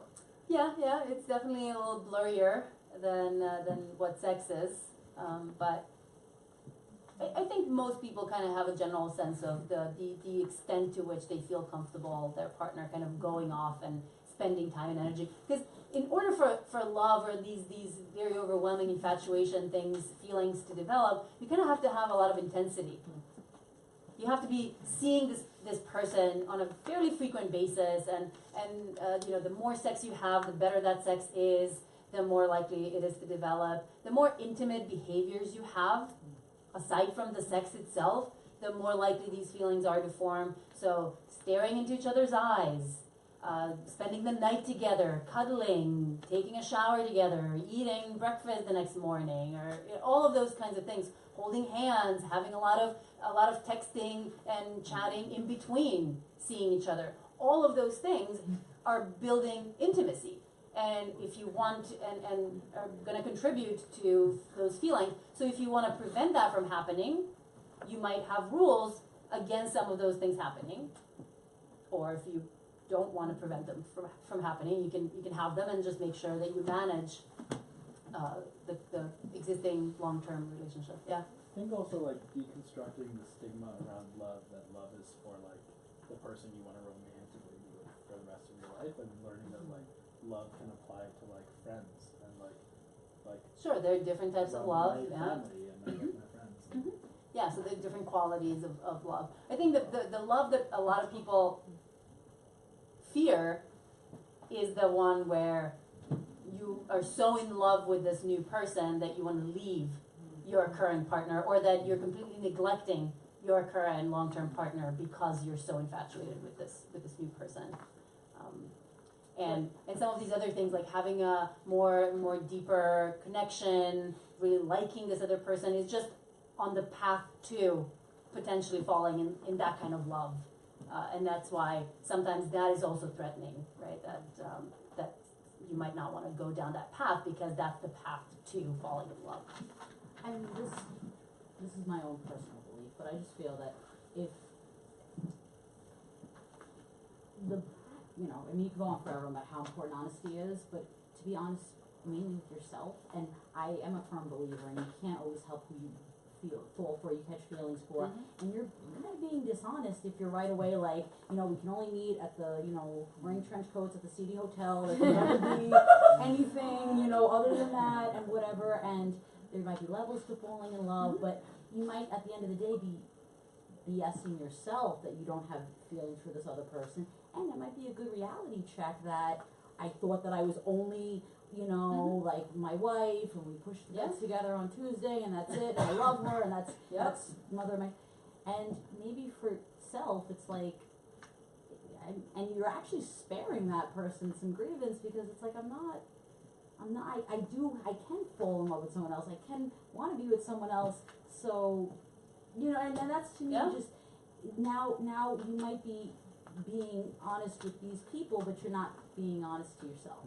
Sure, absolutely. And again, these things can change, your goals can change, how you feel in relationships can change. You can't, but I don't necessarily think it's dishonest is if you say, if you're like, I want to not fall in love with somebody and I want to maintain this, what I have with my primary partner, and if I feel it's going in that direction, I might just be like, okay, no, we have to stop, or we have to kind of backtrack a little bit the kinds of things that we do, because my goal, my primary goal that I have is to maintain this this relationship. Other people might say, you know what, maybe I want to expand, maybe I don't want to go against this. I think it's perfect, that's on you, what you value, what's more important, who your partner is and what they're okay with, and what, I think that's any of those decisions are perfectly fair to make, as long as you are sort of communicating that with the people who need to be in the loop regarding your decisions. Okay, so that's one of those key questions. I think another key question is, do you want to do things together with your partner or separately? And that's another one of those big triggers and deciders of how things are going to look like downstream in terms of when you do things and who you do them with and how you do them. Because it's interesting, for some people it is the idea of seeing the partner doing something with somebody else that's triggering. Like, it's fine that you do it as long as I don't see it, I'm fine. For other people it's the opposite. For other people it's like, no, if I don't see it, I make up all these stories in my head about how amazing that was and how much you're going to leave me the next day for that person. But if I'm there, if I see it, I see the reality of it, all the awkwardness and the, fumbling and this and that, whatever it is that happens, then I know, and so I don't have these worst case scenario stories in my head that some people, and that's a personality thing, and it's, what works for you. Another reason why people might have the separate versus together, some people really like one-on-one sex. Really, having a third person or fourth or 17th person in there is distracting. They feel like they can't really fully, pay attention and devote themselves to the person that they're having sex with, and so they just really enjoy these one-on-one connections. Other people really like group scenarios and really enjoy that, so obviously the doing things together might be more appealing. Also, sometimes couples will say, I really like doing things together because that brings us closer. Whereas if we do our own thing separately, it kind of takes away from, it takes your sexual energy in a different direction and my sexual energy in a different direction. But when we do things together, we're kind of doing that together, and we're connecting, we're bringing and sharing, giving sexual energy together with somebody else. And so, yeah, that's I think one of those things that people need to kind of think about what works for them, and maybe try out different versions, but that will kind of decide a lot of the logistics going forward. And then some of the other things that you're going to find in these handouts are some of these big questions that have a lot of different kind of sub-questions, I guess, of who do you want to play with? And who are you okay or not okay with your partner playing? And that can be about what genders you want to be with and you're okay or not okay your partner being, what sexual orientation, what ages, what educational statuses, I don't know, race, personality traits, physical appearance, right? All of those things that you might really want or you might really not want your partner to be with. Then another thing is what kinds of play, right, are some of these things. What kinds of sexual activities you want and what kinds of sexual activities you don't want your partner to be doing with other people. What kinds of, the amount of communication in terms of after, in between sex with other people. Safer sex practices, that's kind of an obvious one, and that's usually the one that everybody discusses, or most people will discuss. If they discuss one thing, when people start having these conversations, it'll be some sort of a safer sex negotiation. But there's obviously so much more than that. What else? How often you see other people. So then is the where and when. How often do you want to see other people? How often are you okay with your partner seeing other people? Some of these things, like how many times do you want to put some restrictions on these falling in love risks for mitigating the falling in love risks? Which context, which location? Some people are like, don't bring anyone into our home. Go and do whatever you do elsewhere, not in my bed. Not, you know. Right? Or we can only do things at parties, at sex parties, at BDSM parties, or whatever. If you can see people on your own, when? Under which circumstances? Is it only when you travel? Is it on certain evenings? Maybe, you know, every first Monday of the month is we're having our separate date night kind of thing, or whatever. Is it maybe you want to have a date, or you want your partner to have a date only if you also have a date that night, and make sure that, you know, you're not sitting at home being like, oh my god, what should do, what should do. And then a lot of questions around how you disclose and negotiate some of these things. So they're all you know, obviously we talked about the don't ask, don't tell, or maybe you do want to ask and tell. When do you want to ask and tell?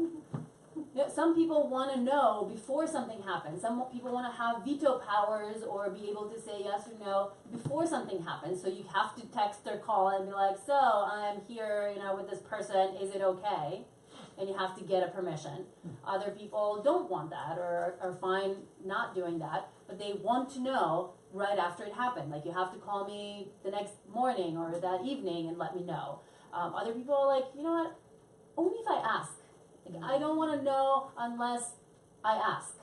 And I'm going to ask whenever I'm ready to ask. Sometimes I feel more vulnerable, and I don't want to have this conversation about the 25 orgasms you had with that other person, right? I really don't need to hear that in that moment. But when I'm feeling good and I'm comfortable, then I'll ask and we can have that conversation. Other things around, you know, what kind of relationship you need to have or want your partner to have or not to have with their other partners. Right? What's the metamor situation? Do you need to meet them? Do you not? Do you need to be friends? Do you not need to be friends? And so on. And then some questions around what kind of communities you might want to be a part of, sexual, poly, whatever, kinky communities, and then the amount of disclosure about your relationship situation that you're going to have towards other people, friends, family, neighbors, co-workers, whatever have you. Dad, mom, yes, brothers, sisters, and all that. Yeah, I think these, and again, there are a lot of things in these handouts, and many of them you might be reading and be like, oh, this doesn't matter, this is totally irrelevant for me, doesn't apply to me or whatever, and that's totally fine. But these are just some of those things that you might want to think about that might be important to you, that might be deal makers for you, that you want to have in your openness, and that there are deal breakers for what your partner can and cannot do. And yeah, I think you should have a conversation with them about these things. Find the overlap, start with that, and then work on the discrepancies. The discrepancies that are least, again, go with the lowest hanging fruit. The discrepancies that are least distressing to people are probably the first ones to kind of go and get incorporated and worked out, and then you maybe work up from there.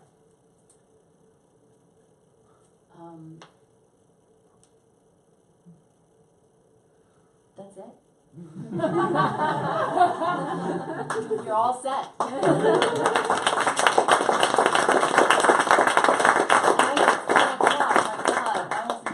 On time. Never get through everything on time. Corey, aren't you proud of me? I'm so proud of you. I know. Yeah. Corey's my awesome assistant. I don't know. Any thoughts? Any comments?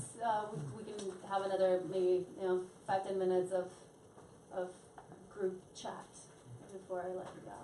I just want to mention the phases, like people with like phases in life. Mm-hmm. Certain things will be better like right now, but like down the road suddenly like they change, and as much like these things are negotiable and they will change. Yeah, absolutely. I think it's a really important thing to remember. Things will change. They'll change because you and your needs change. They'll change because your relationship situation with your partner changes, your, pregnancies and jobs and travel and other people in your life and, a sick parent that you have to care for, like so many different situational things that can happen, and these can change. And also how you feel comfortable about certain things. So keep an open mind and keep recalibrating, keep checking in with your partner about how these things that you've come to agree on are working out for you every now and then. It doesn't have to be all the damn time. Sometimes there's that trope with poly that poly is more talking than sex very often. Sometimes it is a lot of talking, and talk as much as you need to, but yeah. But it's also kind of like, I feel that it is very important to self-assess about like what you want and what your needs are. Yeah, but it often does happen where, you might be like, I'll never do this and this, and then you meet that person. Yep. And if you Yeah. keep your mind open to the fact that you can say, I would never do A, B, and C, Right, and then you meet that person who do it. they change your convictions, and so don't let your brain fall out, but keep your mind open a little bit so that you have a little wiggle room to be like, if I met the right man, woman, AI, whatever, that you have, a robot.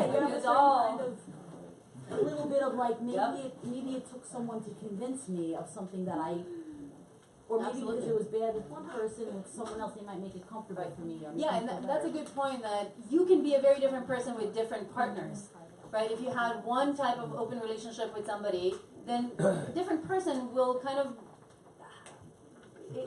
make you feel differently, and you'll be comfortable or not comfortable with a different set of things, and yeah, you might have very different kind of open relationship with one person than with the next and the third and whatever, and that's actually really typical. It's very hard to recreate the exact same type of openness from one open relationship to the next, because of the need to incorporate other people's needs and limitations in that. I don't know, maybe it's just me, but all these rules and limitations in relationship, they sound childish to me. Limitations sound childish? Yeah, because I will do whatever makes me happy. You're either okay with that or you're free to go. Yeah, so it's too harsh and selfish, but that's one way of thinking.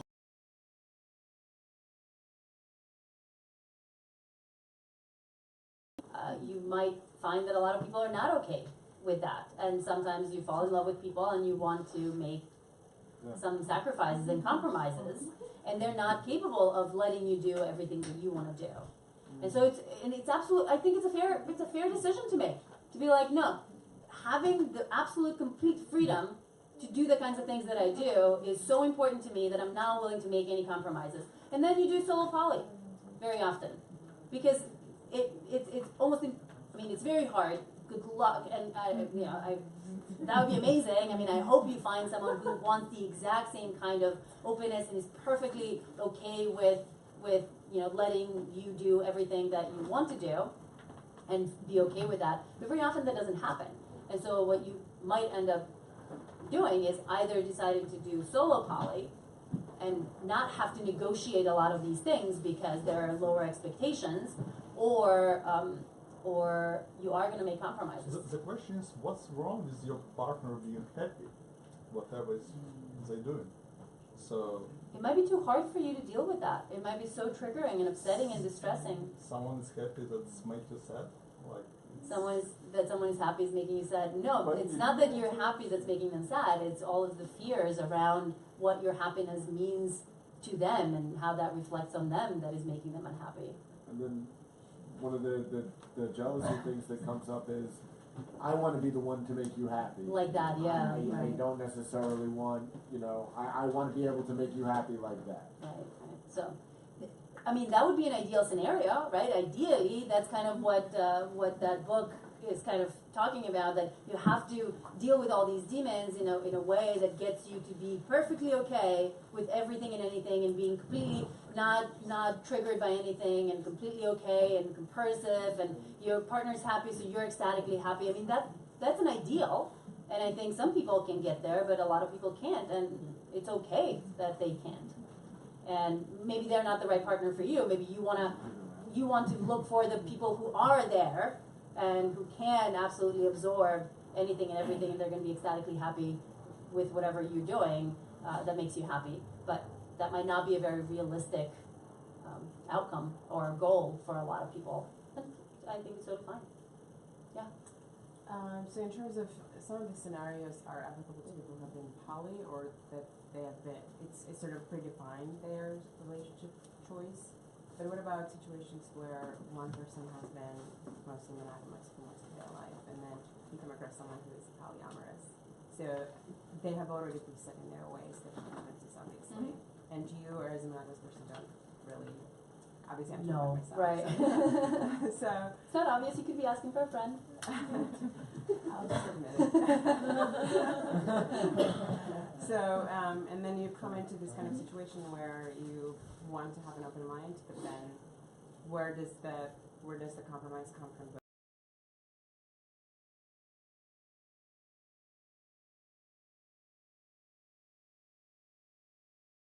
As people come together and they're like, okay, maybe we want to open it up, or maybe we want to try this out.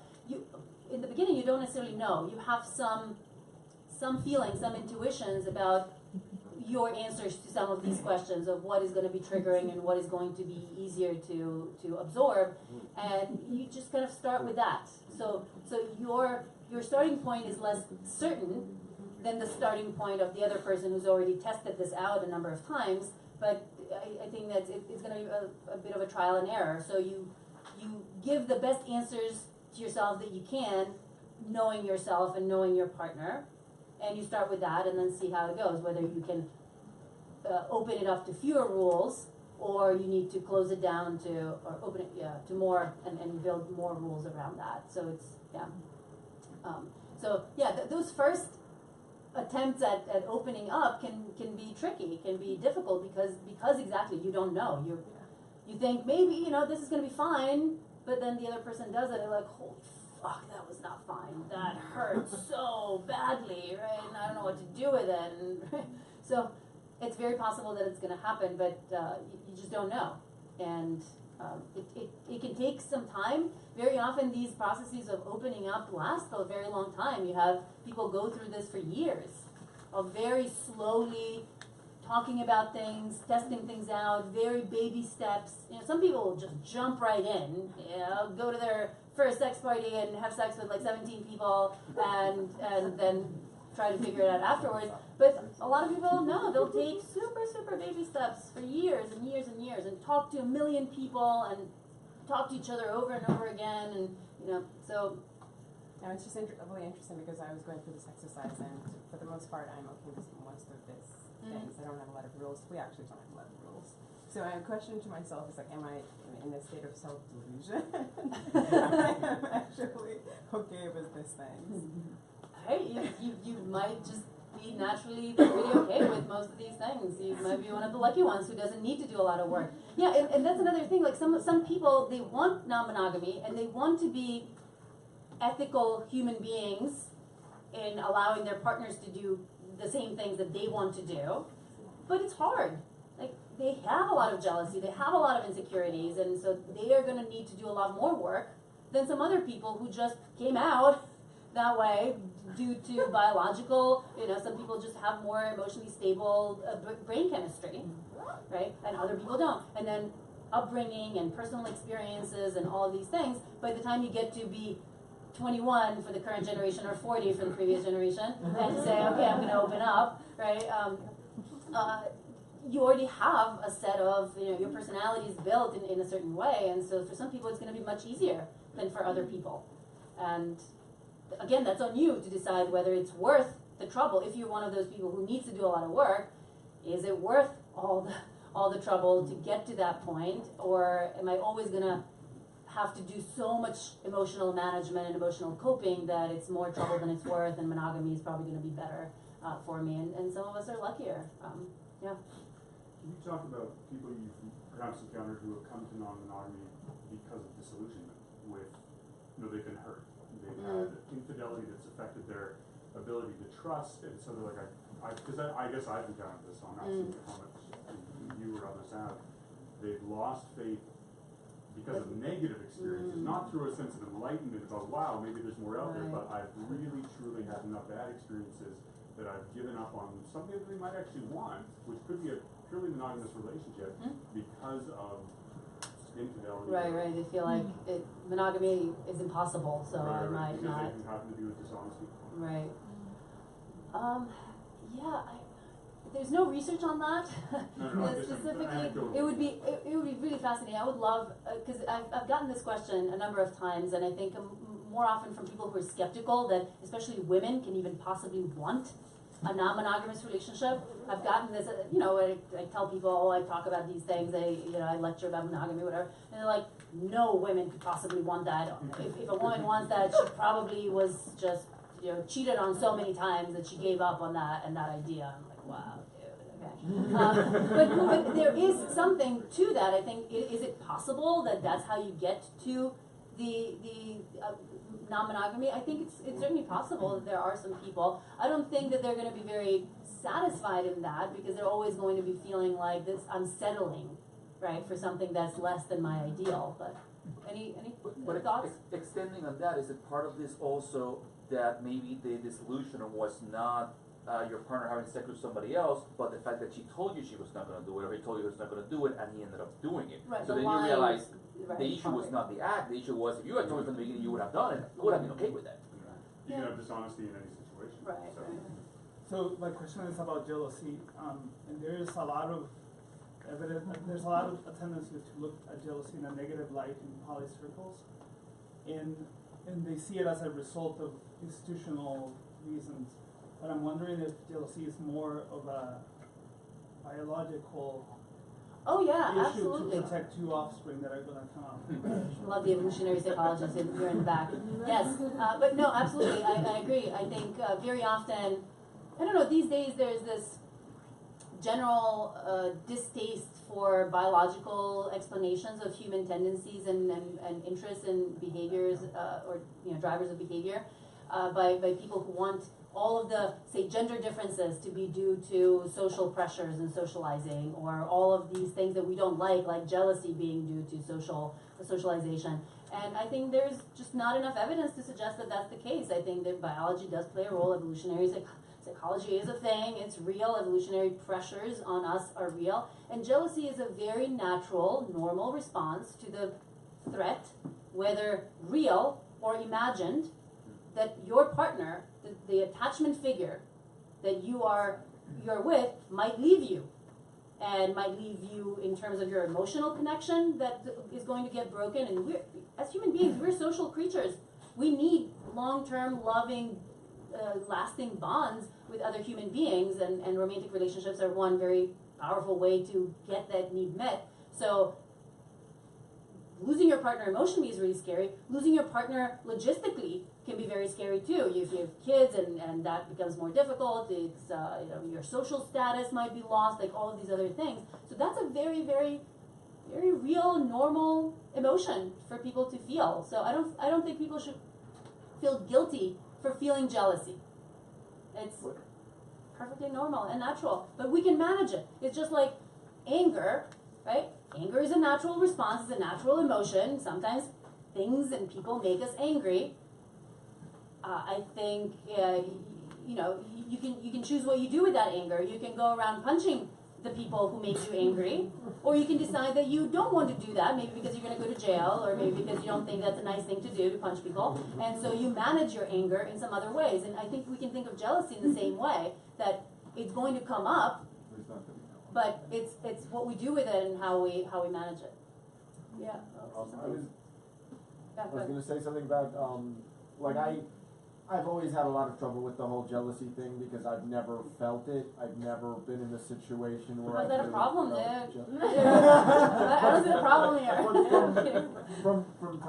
From having partners and people like that, it's difficult for me to relate because I always, the way my head breaks it down into a possessiveness. And then one of the feelings, I'm never going to possess the person that I'm with, so I don't feel those feelings of jealousy. I mean, I do feel lonely sometimes. I do want to be included, but I never felt like it was, You're lucky. an issue. Yeah. No, seriously, it's much easier to go through life not feeling jealousy very often. As I said, it's a spectrum. It's a normal curve. So you seem to be on the far end of that low jealousy, and it makes it difficult to relate, especially when someone tells me, "Oh, well, I'm jealous of what you're doing," and I look at them like, "Well, what's?" I know.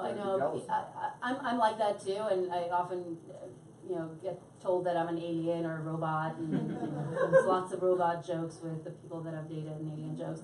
But yeah, so you can, the best you can do is kind of understand that on a cognitive level, on an intellectual level, and we're all capable of doing that even if you can't really empathize with the experience that they're having. You can understand that something is causing this, and you can find ways to help them manage it. Yeah. I think also it's worth saying that with jealousy, there's usually a deeper, more concrete emotion that A lot of that comes from the fear of losing your partner. That's essentially what jealousy is. And then you have the possessiveness of this is my girlfriend. And but yeah, that very overpowering, overwhelming sense of jealousy comes down to fear of losing your partner, and that's a very real, normal human fear to have. Losing your partner is a hard thing to do. It's a hard thing to deal with, and nobody wants to do that. So, yeah. What are your thoughts on having almost the opposite?